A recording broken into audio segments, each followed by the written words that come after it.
Finally మనం గుహలోకి అయితే వచ్చేసాం అనమాట. సో ఇక్కడ చూడొచ్చు గణేశుడు ఎంత బాగున్నాడో, ఈ సెట్ అయితే ఎంత అద్భుతంగా ఉందో. సో ఈ గుహ ఎక్కడ నిర్మించారనేది చెప్తా, వీడియో ఎండ్ వరకు చూడండి. Hi guys, welcome back to మన సిరిసిల్ల. సో ఈ గుహ ఎక్కడ ఉందంటే మన సిరిసిల్ల బీవై నగర్లో ఉన్న చిత్రసేన యూత్ వాళ్ళు గణేశుడు మండపం కోసం ఈ గుహనైతే నిర్మించారు. సో రియలిస్టిక్గా ఫారెస్ట్ థీమ్తో ఈ గుహనైతే చేశారనమాట. ఈ సెట్ అంతా మొత్తం ఫారెస్ట్ థీమ్ అయితే ఉంటుంది. ఒకసారి వీడియో ఎండ్ వరకు చూడండి, మీకే మొత్తం క్లారిటీగా అర్థమైపోతుంది. అడ్రస్ చాలామందికి తెలిసే ఉంటుంది. చిత్రసేన యూత్ అంటే ఎవరైనా చెప్తారు. బీవై నగర్లో ఉంటుంది. ఇది బద్దం ఎల్లారెడ్డి నగర్ అని కూడా అంటుంటారు.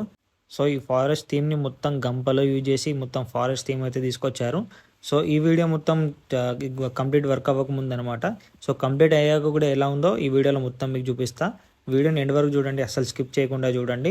సో ఇప్పుడు మీరు చూస్తున్న మొత్తం న్యాచురల్గా ఇప్పుడు తయారు చేసిందనమాట. ఈ క్లాత్ని యూజ్ చేసి కలరింగ్ అయితే చేశారనమాట. సో చూడవచ్చు మీరు. సో లోపల కూడా చూడండి ఎంత అద్భుతంగా ఉందో. మొత్తం ఫారెస్ట్ థీమ్ అయితే ఉంటుంది. గణేష్ని కూడా తీసుకొచ్చి అక్కడ పెట్టేశారనమాట. ఆ పిల్లర్స్ కానీ మొత్తం న్యాచురల్గా ఈ ఫారెస్ట్ సెటప్ కూడా చాలా నీట్గా అద్భుతంగా అయితే వచ్చింది. సో ఇప్పుడు మొత్తం కంప్లీట్ అయ్యాక చూడండి ఎంత నీట్గా కనిపిస్తుందో. సేమ్ ఫారెస్ట్లోకి వచ్చిన ఫీల్ అయితే వస్తుందన్నమాట. సో పైన లైటింగ్స్ కావచ్చు, చెట్లు కావచ్చు, పిచ్చుక గూళ్ళు కావచ్చు, మిగతా మొత్తం సో డీటెయిలింగ్ కూడా చాలా నీట్గా క్లియర్గా అయితే ఉంది. సో చాలా అద్భుతంగా అయితే ఫినిషింగ్ అయితే చేశారనమాట. సో ఇక్కడ చూడొచ్చు మొత్తం చాలా అంటే చాలా నీట్గా ఉంది.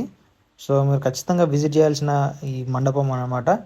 ఎక్కడ ఉందంటే రాజన్న సిరిసిల్ల జిల్లా బీవై నగర్ చిత్రసేన యూత్ వాళ్ళు అయితే ఈ మండపాన్ని అయితే చేశారనమాట. సో ఎవరు అడిగినా అడ్రస్ అయితే క్లియర్గా చెప్తారు, చిత్రసేన యూత్ అని చెప్తే. సో ఫారెస్ట్ థీమ్ అయితే చాలా అంటే చాలా అద్భుతంగా ఉంది. ఒకసారి ఈ గుహని, ఈ ఫారెస్ట్ థీమ్ని చూసి మీకు ఎట్లా అనిపించింది ఒకసారి కామెంట్స్లో అయితే చెప్పండి. నెక్స్ట్ వచ్చే వీడియోలో ఏ మండపాన్ని అయితే చూపించాలో, ఏ గణపతిని అయితే చూపించాలో కింద కామెంట్స్లో అయితే చెప్పండి. అండ్ ఈ వీడియో ఎట్లా అనిపించిందో కూడా మీరు ఒకసారి కామెంట్ చేసి అయితే చెప్పండి. అందరికీ జై శ్రీరామ్, జై బోలో గణేష్ మహారాజ్కి జై.